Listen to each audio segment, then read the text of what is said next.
The title is Weg, Lied der Schwäne, and it's a kind of bipart title. Weg means path, journey, and that refers to the idea of leaving that you kind of experience in the first part of the piece. And Lied, song, is the second part. And here literally the song is the madrigal that I used as my main resource. It's the song, the swan song before then the piece ends at the end. And it literally disappears into nothing with the last note played by the clarinet, a morendo that goes into nothingness. It was written 2 years ago. I mostly wrote it in Italy, in Umbria.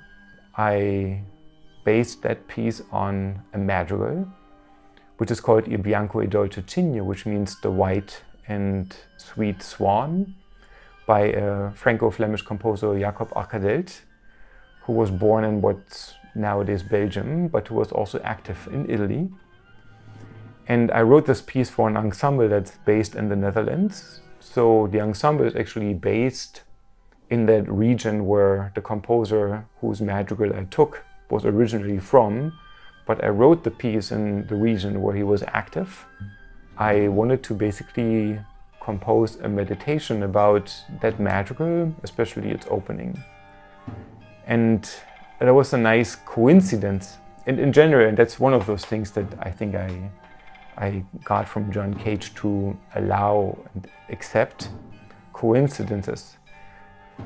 The idea to write a piece based on that madrigal is much, much older. It originated in a walk that I took with my teacher in Dresden, Jörg Herset, when I visited him at his house in the suburbs of Dresden. And there's a lake that we passed by, and we saw a family of swans slowly swimming away. But our conversation as we watched those swans swimming away was quite interesting, because my teacher talked a lot about constellations, because those swans constantly changed the constellations as they were changing directions and so forth. And it created, in that sense, a situation that was very clear, but also extremely open and flexible, kind of like a mobile idea.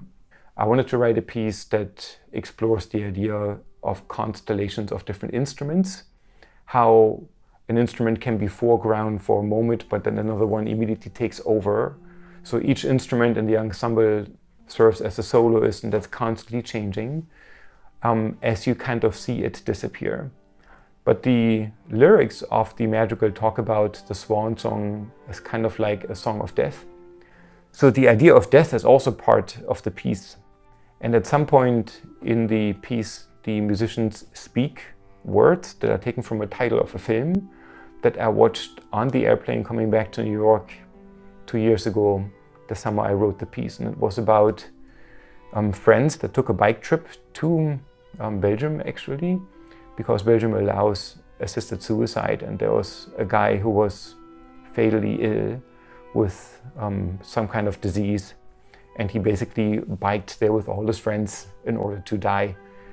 And even though that is loosely related to my piece, but it is somehow related, and there was also the coincidence of me seeing that film right at that summer when I was writing the piece. So I incorporated this actually after I wrote most of the piece into the structure of it, because it tied in to the whole story of the swan song that I wanted to communicate in the piece. So what I would like to do in my music is to create an experience where people listen. And to me personally, that includes